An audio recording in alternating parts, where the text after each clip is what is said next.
এখনো নাবালক রাজনীতিতে। বয়সে হয়তো বালক হয়েছে, কিন্তু রাজনীতিতে নওশাদ সিদ্দিকী নাবালক। আইএসএফ নওশাদ সিদ্দিকী আমার কাছে শিশু। সেদিনকে থেকে আমি আইএসএফ করবো। সিদ্দিকুল্লাহ ছিল বিশাল বড় মসিয়া, এখন মুসলিমদের অনেকে গালাগালি করে। এটা কি বলা যায় বলুন তো? আমি তো এটাই ভাবছি। প্রথমত আজকে প্রথম নয়, এরকম মানহানির মামলা এর আগে বহু হয়েছে। কিন্তু সব থেকে মজার ব্যাপার হচ্ছে নওশাদ সিদ্দিকীর এই মানহানিটা এতদিন পরে কেন? মানে এই কেসটা তো আজকে নয়, আর এটা প্রথম আমি যে অভিযোগ করছি বিষয়টা এরকম নয়, বা আমার কোনো ভিডিওতে আমি এরকম অভিযোগ করেছি এটা প্রথম নয়। এর আগেও বহু ভিডিওতে আমরা বলেছি, এবং সেইটাকে কোট করে নওশাদ সিদ্দিকী বলেছেন, সরি শওকত মোল্লা বলেছেন। বিষয়টা হচ্ছে একটা জিনিস দেখুন, আজকে নওশাদ সিদ্দিকী যতবার বিভিন্ন চ্যানেলকে যখন বাইট দিচ্ছেন, তখন একবারের জন্য আমার নামটা নেয়নি। বারবার শওকত মোল্লাকে টার্গেট করা হচ্ছে, অর্থাৎ টার্গেটটা আমি নই, টার্গেটটা শওকত মোল্লা, অর্থাৎ পলিটিক্যাল বিষয়। এবার শওকত মোল্লার বিষয় নিয়ে আমি বলতে পারবো না। ওই লোকের সাথে আমার কোনোদিন দেখাও হয়নি, কোনোদিন কথাও হয়নি, কোনোদিন যোগাযোগও নেই। বিষয়টা হচ্ছে যে নওশাদ সিদ্দিকীর উপরে যে অ্যালিগেশনটা, এই অ্যালিগেশনের পেছনে নানা রকম কারণ আছে। সেই কারণগুলোর মধ্যে যেমন একটা জিনিস দেখুন, যে পশ্চিমবাংলায় কেন সারা ভারতবর্ষে বিজেপি আরএসএস এমন একটি দল, যে দলটি ঘোষিত মুসলিম বিরোধী, এবং তাদের যে গদি মিডিয়াগুলো আছে, আইটি সেল আছে, সারাদিন মুসলিমদেরকে জঙ্গি, মুসলিমরা অপরাধী, খুনি, ধর্ষক সবকিছু বানানোর চেষ্টা করে। সবকিছুর অন্যায়ের, ভারতবর্ষের যত অনিষ্ট কাজ সব মুসলিম, এরকমই তারা প্রচার করতে থাকে, বিজেপি থেকে শুরু করে তার আইটি সেল এবং গদি মিডিয়া। এবং সেই গদি মিডিয়াতে গিয়ে নওশাদ সিদ্দিকীও বিভিন্ন সময় মুসলিমদেরকে অপরাধী বলেছে, এরকম আপনারা ভিডিও দেখেছেন। কিন্তু আমি এই পার্টটা বাদ দিয়ে আপনাদের শুধু এটুকু বলি, যে পশ্চিমবাংলার ক্ষেত্রে সারা ভারতবর্ষে যেখানে মুসলিমদেরকে গালাগালি করে, মুসলিমদেরকে অপরাধী সাজায়, জঙ্গি সাজায়, পশ্চিমবাংলার ক্ষেত্রে ব্যতিক্রম। পশ্চিমবাংলার বিজেপি এখানে নওশাদ সিদ্দিকীকে সমর্থন করে, প্রশংসা করে। আবার নওশাদ সিদ্দিকীও বিজেপির প্রশংসা করে, শুভেন্দু অধিকারীর প্রশংসা করে। গদি মিডিয়া যেখানে সারা দেশ জুড়ে মুসলিমদেরকে দেশদ্রোহী, পাকিস্তানি, জঙ্গি, অমুক তমুক বলে, পশ্চিমবাংলার ক্ষেত্রে গদি মিডিয়া নওশাদ সিদ্দিকীর প্রশংসা করে। তার সে পুলিশে গ্রেপ্তার হোক বা যা কিছু হোক, প্রত্যেকটা জিনিস তুলে ধরার চেষ্টা করে।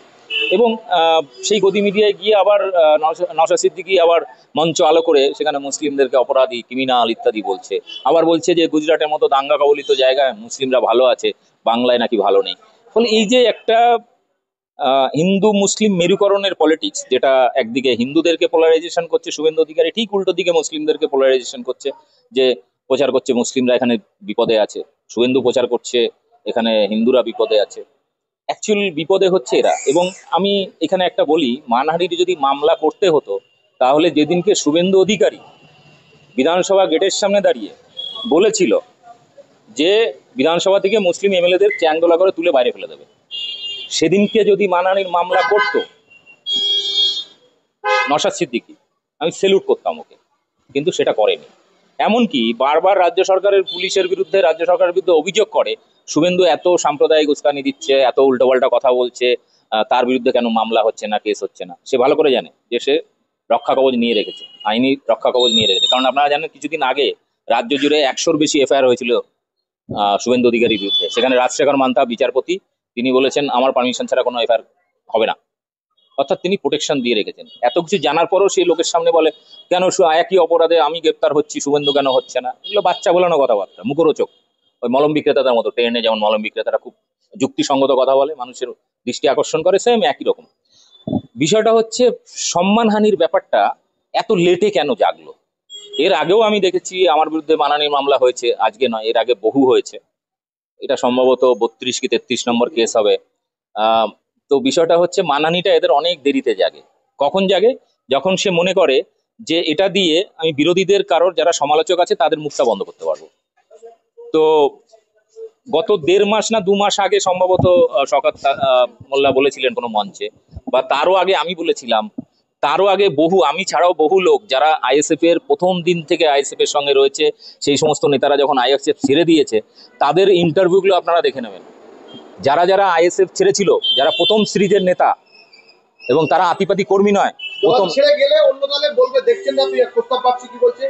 প্রস্তাব বাপসি একসময় সেকুলারে গোলা ফাটাতেন, এখন বিজেপিতে ঢুকে তিনি বলছেন যে মুসলমানের বাপের দেশে হিন্দুস্তান নয়। কিন্তু সেটা দল ছেড়ে গেলে সেই দলে খারাপ বলবে, আর যে দলে যাবে সে দলে ভালো বলবে, এটা তো স্বাভাবিক, তাই তো? কিন্তু কৌস্তব বাগচি এটা যেমন করেছে তার আমরা সমালোচনা করেছি, কিন্তু কৌস্তব বাগচি সে কংগ্রেস থেকে বিজেপিতে গেছে। কিন্তু নওশাদ সিদ্দিকী যে রাজনীতিটা করছে সেটা হচ্ছে বিজেপির পোলারাইজেশন, হিন্দু মুসলিমের পোলারাইজেশন, যে একটা হিন্দু গ্রুপকে, ধরুন আমি বলছি যেমন এখানে ভারতবর্ষে 80% হিন্দু, 15-20% মুসলিম, 80% লোককে খালি এই ভয়টা, কাল্পনিক ভয় দেখাচ্ছিল এতদিন যে মুসলিমরা তোমাদের মেরে দেবে, তোমাদের খেয়ে নেবে, ভারত দখল করে নেবে ইত্যাদি, এই কাল্পনিক ভয় দেখাচ্ছিল। কিন্তু সেটা বাস্তবায়িত করছে কে? নওশাদ সিদ্দিকী। কারণ মুসলিমদের একটা জোট খাড়া করার চেষ্টা করছে, যাতে শুভেন্দু অধিকারী বলতে পারে দেখো মোল্লারা সব একজোট হয়ে গেছে। অর্থাৎ কাল্পনিক ভয়টাকে বাস্তবায়িত করছে বিজেপির হয়ে নওশাদ সিদ্দিকী। এই সূক্ষ্ম রাজনীতিটা যারা বোঝে না, তাদের রাজনীতি করার প্রয়োজন নেই। আর এই যে থেকে থেকে যখন ওই যে বলে না মানহানির ব্যাপারটা, মানহানি কি আজকে, যখন ওনার নামে এক মহিলা ধর্ষণের কেস করেছিল, হ্যাঁ, বিবাহ বহির্ভূত সম্পর্কের কেস করেছিল, তখন মানহানি কেন করেনি তার বিরুদ্ধে? সেই মহিলার বিরুদ্ধে মানহানি করেনি কেন? তখন মান সম্মান যায়নি ওর? সে মামলা তো কোর্টে চলছে। চলছে, কিন্তু ওখানে মানহানি মামলা কেন করেনি? ও তো এফআইআর আটকানোর চেষ্টা করেছে, যে কার্তিক মহারাজ যেমন করেছে, নিজের এফআইআরটাকে ক্যান্সেল করতে হাইকোর্টে আবেদন করেছিল, কিন্তু একবারের জন্য চ্যালেঞ্জ বা মানহানি মামলা করেনি। কার্তিক মহারাজও মানহানি মামলা করেনি ওই মহিলার বিরুদ্ধে, নওশাদ সিদ্দিকী ওই মহিলার বিরুদ্ধে মানহানি মামলা করেনি। কেন করেনি? কারণ ডাল মে কুছ কালা হ্যায়, বিষয়টা এখানে। আপনি যেটা বলেছেন সোশ্যাল মিডিয়ায় যে নওশাদ সিদ্দিকী বিজেপির কাছ থেকে টাকা নিয়েছেন, মানে আপনার কাছে এমন কোনো তথ্য প্রমাণ রয়েছে যে সেটা কোর্টে গিয়ে আপনি পেশ করতে পারবেন যে হ্যাঁ নওশাদ টাকা নিয়েছে? আচ্ছা, বিষয়টা আমি বলি, সেটা হচ্ছে আমি এই তথ্যটা কোথায় পেয়েছি? গোপন সূত্রে পাওয়া খবর। গোপন সূত্রটা আমি তো ওপেন করবো না, কারণ এই সূত্রটা এক জায়গা থেকে না, একাধিক জায়গা থেকে, এবং সেটা আইএসএফেরই লোক থেকে, নাহলে আমি কি করে জানলাম?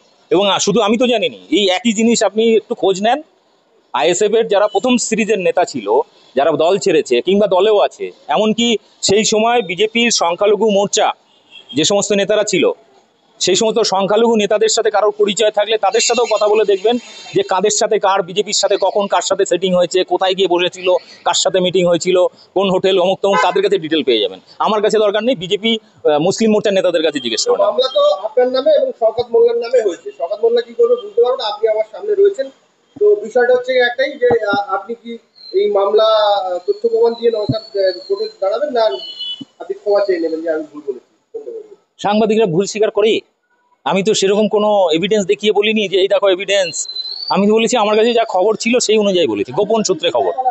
হ্যাঁ, সেখানে গোপন সূত্রে খবর পেয়ে, তো গোপন সূত্রটার কোনো তো ইয়ে নেই। আমরা এর আগে বহু গোপন সূত্রকে চ্যালেঞ্জ করেছি।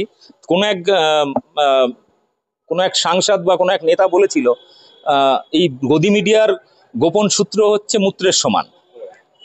কি নাম ভদ্রলোকের?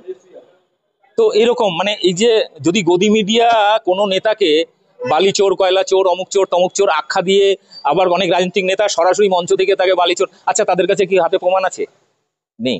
অর্থাৎ রাজনীতিতে এবং খবরের চ্যানেলে এমন কিছু প্রচারিত হয় যে প্রচারগুলো পুরোটাই পলিটিক্যাল এজেন্ডা হিসেবে, কিন্তু আমার কাছে যে আমি যে কথা বলেছিলাম এটা পুরোটাই হচ্ছে বিজেপির এবং আইএসএফ এর ভেতরকার খবর।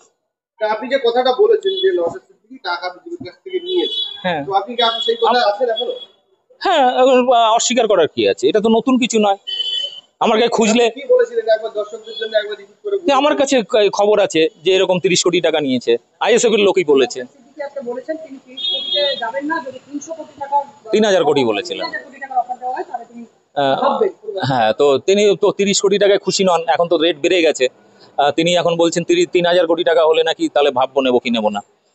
অর্থাৎ কারণ তার বাড়িতে 1 কোটি টাকার জ্বালানি পড়ে প্রত্যেক বছর। ফুলে বুঝে দেখুন, 1 কোটি টাকার জ্বালানি মানে অন্তত 50 কোটি লোকের খাবারের ব্যবস্থা করে। এবার এই টাকাটা কোথায় আসে? ইডি সিবিআই যদি লাগানো হয় না আইএসএফ এর অ্যাকাউন্ট কিংবা ওই যে বাড়ির যে খরচ দেখাচ্ছে, আমি সিরিয়াসলি বলছি, আইএসএফ এর বিরুদ্ধে যদি ইডি তদন্ত করে, ওই 30 কোটি নয়, 3000, সত্যি সত্যি 3000 কোটি যেটা মুখ দিয়ে বের করেছে, ওই 3000 কোটির হিসাব হয়তো বেরিয়ে পড়বে। শেষ প্রশ্ন করবো আপনাকে, আপনি বলছেন 3000 কোটি হয়তো বেরিয়ে যাবে, আপনার যাতে শাসক দলের বেশ দয়রম্বরম, বিশেষ করে তৃণমূল সাহেবের সঙ্গে। কার সাথে? শাসক দলের তৃণমূলের। আমার সাথে? আচ্ছা, আমার সাথে কোনো নেতার বা মন্ত্রীর কোনো প্রোগ্রামে হয়তো ইন্টারভিউ নিতে গিয়ে হয়তো দেখা হয়েছে, এরকম কোনো ফটো হয়তো পাবেন। আচ্ছা, আমাকে কখনো কোনো নেতার চেম্বারে গিয়ে বা কোনো ইয়ের কাছে গিয়ে, কারো কাছে গিয়ে কোনো কিছু বিষয় নিয়ে দহরম মহরম বা কারোর সঙ্গে পার্টি করছি কোথাও, কারোর সাথে আমি কোথাও রেস্টুরেন্টে খেতে গেছি, বা এরকম কোনো গোপন মিটিংয়ে আছি, এরকম কোনো ফুটেজ আমার দেখাতে পারবে না কোন নেতার সাথে? আমার ফোন ঘেটে দেখতে পারেন, কোনো নেতার সাথে আমি গল্প পর্যন্ত করি না, আমার সাথে কোনো দলের কোনো নেতার সঙ্গে কোনো খাতির নেই। বরং হ্যাঁ, বন্ধু বান্ধব যা আছে সবই বামপন্থী, প্রায় 90% বন্ধু এখনো বামপন্থী, কারণ আমরা বামপন্থী পরিবার থেকে আসা। এবং বিষয়টা হচ্ছে যে এই যে পুরো যে রাজনৈতিক খেলাটা এখন নওশাদ সিদ্দিকী খেলতে যাচ্ছে, ও ভুল লোকের পাল্লায় পড়েছে, আমি বারবার বলছি। ও শওকতের সাথে যা রাজনীতি করছে বা করছে, প্রতিযোগিতা করছে ওর ব্যাপার, কিন্তু ও ঠিক ভুল লোককে টার্গেট করে ফেলেছে। আমার নাম দীপক ব্যাপারী, ঠিক আছে? কার্তিক মহারাজের চ্যাপ্টার ক্লোজ। আমি জাস্ট কার্তিক মহারাজের চ্যাপ্টারটা শুরু করেছিলাম, কোর্টে মামলা চলছে। গত দু মাসে কোনো মিছিল মিটিং, কোনো ধর্মীয় সভায় পশ্চিমবাংলার রাজনীতিতে বা ধর্মীয় রাজনীতিতে কোথাও কার্তিক মহারাজের অস্তিত্ব নেই। ওই জন্য ও ভুল কারোর হয়তো প্ররোচনায় করেছে, কারণ এখনো নাবালক রাজনীতিতে, বয়সে হয়তো বালক হয়েছে কিন্তু রাজনীতিতে নওশাদ সিদ্দিকী নাবালক, এবং কারোর উস্কানিতে পড়ে এই ধরনের মামলাটা করেছে, যাতে আমি যে সমালোচনাগুলো করি সেটা আটকানো যায়, এক ঢিলে দু পাখি মারা যায়। যাতে দীপক ব্যাপারীকে শুভেন্দু অধিকারী চমকেও যখন ঠান্ডা করতে পারেনি, এবার নওশাদ সিদ্দিকী মামলা করে যদি একটু ঠান্ডা করতে পারে, তাহলে দুই ভাই বেঁচে যাবে, নওশাদ আর শুভেন্দু বেঁচে যাবে।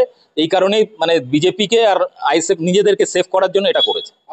নওশাদ সিদ্দিকী একমাত্র বিরোধী দলনেতা, দলের বিধায়ক, তাকে বহু মিডিয়া, সোশ্যাল মিডিয়া সবাই প্রশংসা করে, এবং ইভেন পশ্চিমবাংলার 294টা বিধায়ক রয়েছে, মুখ্যমন্ত্রীর পরে জনপ্রিয়তার নিরিখে নওশাদ সিদ্দিকী তুঙ্গে। তো সেই জায়গায় আপনি নওশাদ সিদ্দিকীর সমালোচনা করলেন না করলেন, আপনার মুখ বন্ধ করার জন্য আপনার বিরুদ্ধে মামলা করছেন, এই যুক্তিটা কিন্তু আমার কাছে ধোবে ঠিক। রানু মণ্ডলের নাম শুনেছেন? হ্যাঁ, বাদাম কাকুর নাম শুনেছেন? সব শুনেছি আমি, ওই যে চাওয়ালা, সব ঠিক আছে? বিষয়টা হচ্ছে যে এরকম ভাইরাল হয়, অনেক সময় ভাইরাল হয়, কিন্তু কেসটা হচ্ছে তাদের অস্তিত্ব ওই উল্কাপিণ্ডের মতো, ধপাস করে উজ্জ্বল হয়, ধপাস করে গায়েব হয়ে যায়। পশ্চিমবাংলার রাজনীতিতে এরকম মসিয়া, মানে মুসলিমদের নেতা হিসেবে কতগুলো নাম বলুন, আপনারা বড় বড় নাম পেয়ে যাবেন। আগে বলুন কেসটা, আপনি বলুন। সিদ্দিকুল্লাহ ছিল বিশাল বড় মসিয়া, এখন মুসলিমদের অনেকে গালাগালি করে। বিষয়টা ওটা না, বিষয়টা হচ্ছে যে লং টার্মে রাজনীতি করতে গেলে যে ধীর স্থির বা যে ধরনের রাজনৈতিক বিচক্ষণতা দরকার, যে অভিজ্ঞতা দরকার, সেটা নওশাদের নেই। এবং ও যে ধরনের ওই মুখরোচক ভাষণগুলো দেয়, এগুলো শুনতে খুব ভালো লাগে, কিন্তু বাস্তবে ওগুলো একদম বাচ্চাদের, মানে নাবালক বাচ্চাদের বোঝানোর মতো কথা বলে। আমাদের সামনে বলুক না, প্রত্যেকটা কাউন্টার করে দেবো। বিষয়টা হচ্ছে নওশাদ সিদ্দিকী একমাত্র বিরোধী এমএলএ নয়, পশ্চিমবাংলায় ওরকম হাজার হাজার এমএলএ তৈরি করা যায়, ঠিক আছে? ওটা মানে বাই চান্স মুখে চামচ দিয়ে সবে রাজনীতিতে নেমে একটা পেয়ে গেছে, মানে লটারি পাওয়ার মতো। ও কোনো বিশাল লড়াই করে কোনো নেতা হয়ে তারপরে ভোটে জিতেছে এরকম নয়, বিশাল কোনো আন্দোলন করে নেতা হয়েছে এরকম নয়। ও হচ্ছে মানে লটারি পাওয়ার মতো।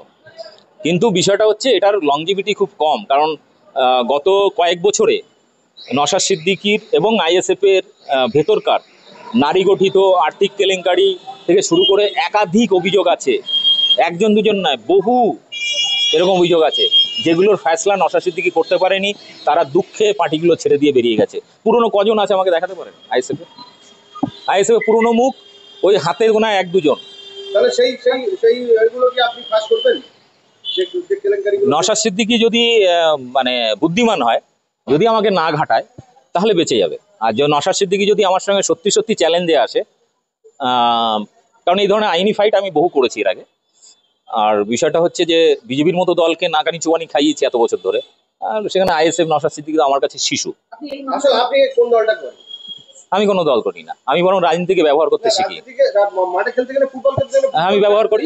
ফুটবল লাগে, আর ক্রিকেট খেলতে গেলে ব্যাট বল লাগে। আমি হচ্ছি, তো আপনি রাজনৈতিক দলকে নাকানি চুবানি খাওয়াচ্ছেন, তাহলে অরাজনৈতিক দলে কিভাবে নাকানি চুবানি? ধরুন আমি যদি পশ্চিমবাংলায় না থেকে বিহারে থাকতাম, আরজেডিকে দিয়ে, লালু প্রসাদকে দিয়ে আমরা বিজেপিকে আটকানোর চেষ্টা করতাম। আমি যদি দিল্লিতে থাকতাম, কেজরিওয়ালকে দিয়ে আটকানোর চেষ্টা করতাম। আমি যদি ইউপি থাকতাম, সমাজবাদী পার্টিকে দিয়ে বিজেপিকে আটকানোর চেষ্টা করতাম। আমি যদি দক্ষিণ ভারতে যেতাম, স্টালিনকে দিয়ে, কোথাও হয়তো সিপিএম, কেরলে সিপিএমকে দিয়ে, কোথাও কংগ্রেসকে দিয়ে। পশ্চিমবাংলায় তৃণমূল অন্তত বিজেপিকে হারানোর মতো জায়গা বা টক্কর দেওয়ার মতো জায়গায় আছে। বাকি দলগুলোর ভোট পার্সেন্টেজ কত? সব মিলিয়ে হবে 10%। সবার তিনটে পার্টির 10%। সে যদি এখন নিজেকে ঢাল নেই, তরোয়াল নেই, নেদিরাম সর্দার বড় বড় বুকুনি মঞ্চে, সে সিপিএম হোক, কংগ্রেস হোক বা আইএসএফ, বড় বড় বুকুনি। কিন্তু আমি তো বলছি, নওশাদ সিদ্দিকী যেদিনকে কোনো হিন্দু মেজরিটি এলাকায়, হিন্দু না, কোনো বিজেপি এলাকায় জিতেছে, এরকম বিজেপির জেতা আসনে কোনো বিজেপির নেতাকে হারানোর চ্যালেঞ্জ করবে এবং হারাবে, সেদিনকে থেকে আমি আইএসএফ করবো। আমরা অনেক মুসলিম এরিয়া বিজেপি পাত্তা পাবে না, এটা তো স্বাভাবিক। ওটা দরকার না, আমি তো বলছি যেখানে বিজেপি জিতে আছে এরকম কোনো একটা হেভিওয়েট নেতা বিজেপির, তাকে হারানোর চ্যালেঞ্জ দিয়ে নওশাদ সিদ্দিকী যেদিনকে ভোটে দাঁড়িয়ে সেখানে তাকে হারাবে, সেদিনকে আমি মনে করবো হ্যাঁ সত্যি সত্যি ও বিজেপি বিরোধী। না হলে ওকে বিজেপির দালালি বলবো, সে টাকা পয়সার হিসাব তো সে পরে তদন্ত করলে পাওয়া যাবে, কিন্তু বিজেপির দালাল, শুভেন্দুর দালাল, গদি মিডিয়ার দালাল, এটা প্রমাণিত হয়ে গেছে। এই মামলার বিরুদ্ধে আইনি লড়াই লড়ছেন। কি আমি লড়াই, এই সমস্ত লড়াই লড়ি না, আমি রাজনৈতিক লড়াইয়ে আছি। আইনি লড়াই তো যারা পারে না তারাই একে ওকে নালিশ করে বেড়ায়, দুর্বলরাই নালিশ করে বেড়ায়। বাবা দেখো, দাদু দেখো আমাকে মেরেছে, আমাকে এটা করেছে, তাহলে এই সমস্ত ছেলে মানুষই, বললাম না এখনো না বলো, রাজনীতিতে না বলো, বয়সটা হয়েছে, ওর এখন বিয়ে শাদী করে ঘর সংসার করা উচিত।